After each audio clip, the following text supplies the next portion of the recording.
Knowledge corner YouTube চ্যানেলে সবাইকে স্বাগত জানাই। আমি আলোচনা করছিলাম দ্বাদশ শ্রেণীর সংসদ প্রকাশিত মডেল কোশ্চেন পেপার নিয়ে। এই মডেল কোশ্চেন পেপারের উত্তর সহ আলোচনায় আমি তোমাদের সেট 1 এবং সেট 2 এর আলোচনা করে দিয়েছি। আজ আমি আলোচনা করব সেট 3 এর আলোচনা।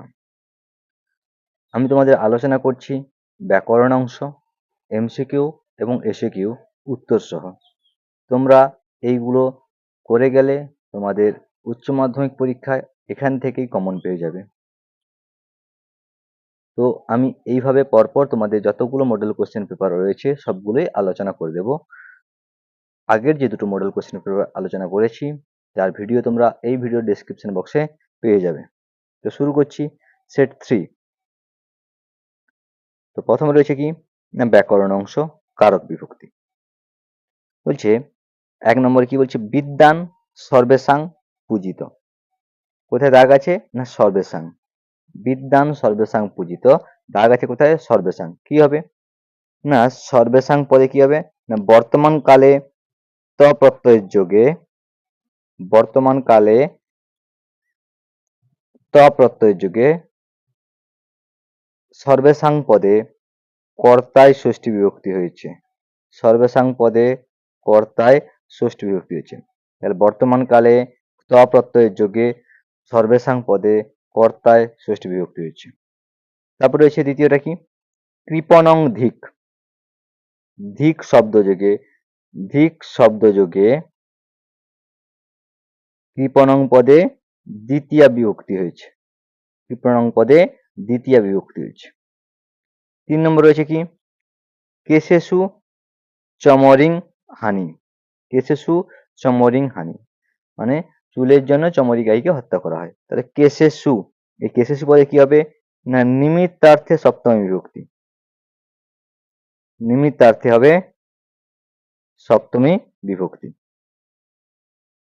তারপর রয়েছে কি শোকেন দুঃখম, কি হবে এখানে হেতু অর্থে শোকেন পদে তৃতীয় বিভক্তি, হেতু অর্থে শোকেন পদে তৃতীয় বিভক্তি। আমি কারক বিভক্তিগুলো আবার একবার বলছি। বিদ্যান সর্বেসাং পূজিত, না সর্বেসাং পদে কি হবে না বর্তমান কালে ত প্রত্যয়ের যোগে সর্বেসাং পদে কর্তায় ষষ্ঠী বিভক্তি। কৃপণং ধিক, ধিক শব্দ যোগে কৃপণং পদে দ্বিতীয় বিভক্তি। তারপর বলছে কি কেশেষু চমরিং হানি, কেশেষু পদে নিমিত্তার্থে সপ্তমী বিভক্তি। শোকেন দুঃখম, শোকেন পদে হেতু অর্থে তৃতীয় বিভক্তি। তারপর আসছে কি সমাস, বিগ্রহ সহ সমাসের নাম লেখো। প্রিয়ং বদা, কি হবে প্রিয়ং বদতি যা সা, প্রিয়ং বদা কি সমাস না উপপদ তৎপুরুষ সমাস, উপপদ তৎপুরুষ সমাস।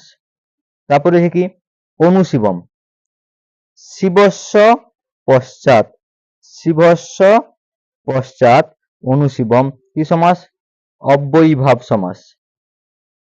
তারপরে হচ্ছে পীতাম্বর, পীতম অম্বরং যস্য স, পীতম অম্বরং যস্য স বহুব্রীহি সমাস।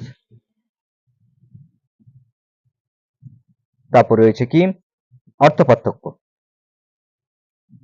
আচার্যা আচার্যানি, আচার্য মানে অধ্যাপিকা, আচার্যা মানে অধ্যাপিকা, আচার্যানি, আচার্যানি মানে হচ্ছে আচার্যের স্ত্রী।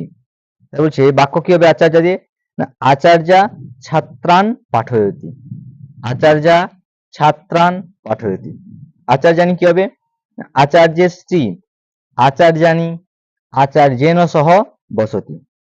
2 রয়েছে কি অর্থী অর্থবান, অর্থী মানে অর্থ প্রার্থনা করে, আর অর্থবান মানে অর্থ আছে যার।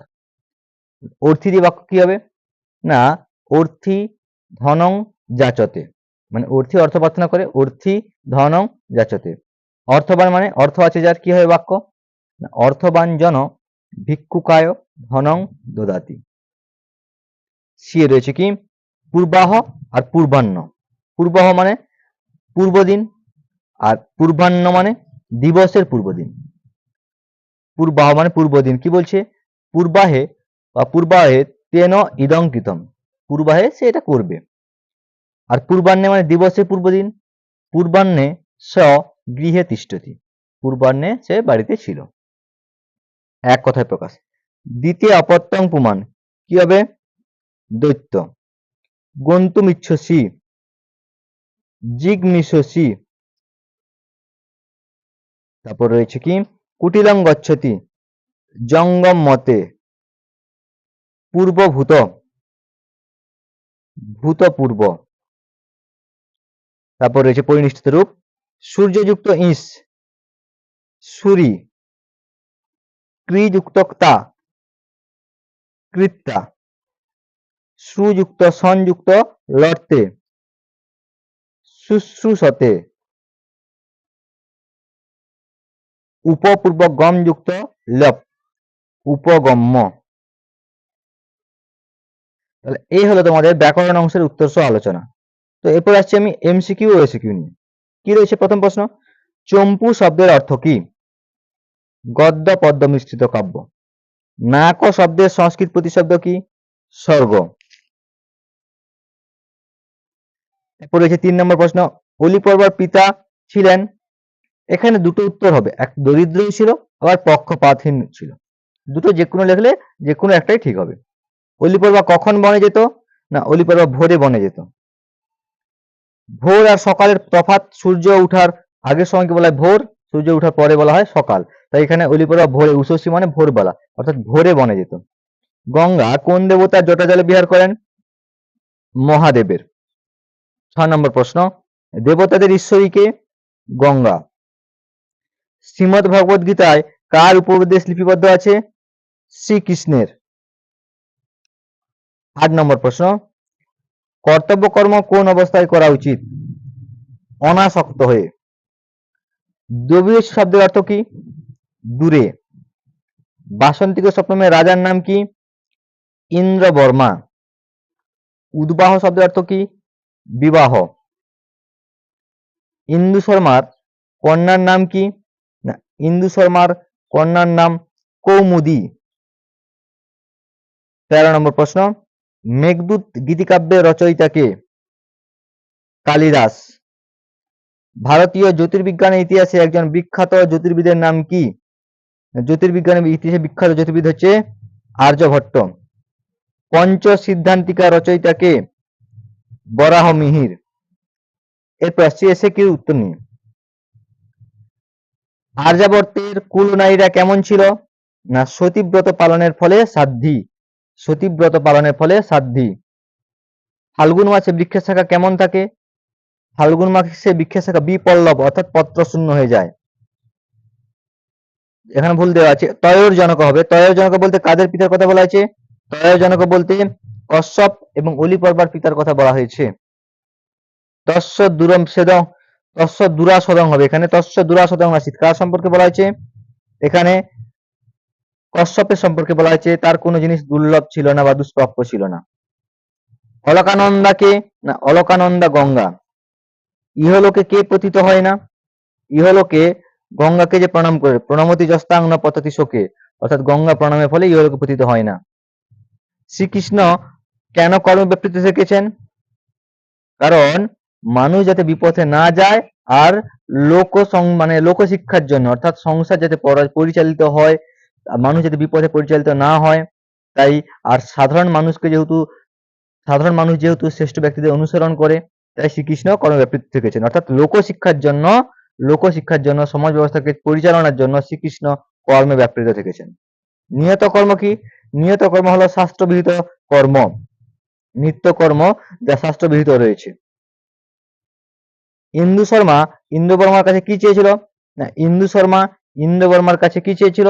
না, দয়াদান, অর্থাৎ তার কন্যা যেন তার পছন্দের পাত্র মকরন্দকে বিয়ে করে, এই বিচার প্রার্থী নিয়ে এসেছিল ইন্দু শর্মা ইন্দ্রবর্মার কাছে। ইন্দু শর্মা দুঃখের কারণ কি? না, ইন্দু শর্মা দুঃখের কারণ তার কন্যা তার পছন্দের পাত্র মকরন্দকে বিয়ে করতে রাজি নয়, তাই। ইন্দ্রবর্মা প্রমোদকে কি নির্দেশ দিয়েছিল? ইন্দ্রবর্মা প্রমোদকে নির্দেশ দিয়েছিল নগরের প্রতিটি রাস্তায় মহোৎসবের আনন্দ ছড়িয়ে দেওয়ার কথা। কনক লেখা কিভাবে রাজার মনের উৎকণ্ঠা দূর করে? হ্যাঁ, কনক লেখা রাজাকে বলে কেবল 4টা দিন, কারণ 4টা রাত স্বপ্নমগ্ন হয়ে কেটে যাবে। এইভাবে রাজার মনের উৎকণ্ঠা দূর করে কনক লেখা। চরক সংহিতা ছাড়া অপর একটি আয়ুর্বেদ শাস্ত্রের নাম লেখো। চরক সংহিতা ছাড়া অপর একটি আয়ুর্বেদ শাস্ত্রের নাম হলো সুশ্রুত সংহিতা। আয়ুর্বেদের উৎস কোন বেদ? না, আয়ুর্বেদের উৎস অথর্ববেদ। মন্দাক্রান্তা ছন্দে রচিত গীতিকাব্যের নাম কি? মন্দাক্রান্তা ছন্দে রচিত গীতিকাব্যের নাম হলো কালিদাসের মেঘদূত। এই হলো তোমাদের সেট 3 এমসিকিউ, এসিকিউ এবং ব্যাকরণ অংশের আলোচনা। প্রত্যেকে আশা করি আজকের এই আলোচনাটা বুঝতে পেরেছো। বুঝতে পেরে থাকলে লাইক, কমেন্ট এবং শেয়ার করে দিও। চ্যানেলে নতুন হলে সাবস্ক্রাইব করে দিও। পরবর্তী দিন আমি নিয়ে আসি তোমাদের সেট 4 এর আলোচনা নিয়ে, অর্থাৎ সেট 4 এর ব্যাকরণ, এমসিকিউ এবং এসিকিউর উত্তর আলোচনা নিয়ে।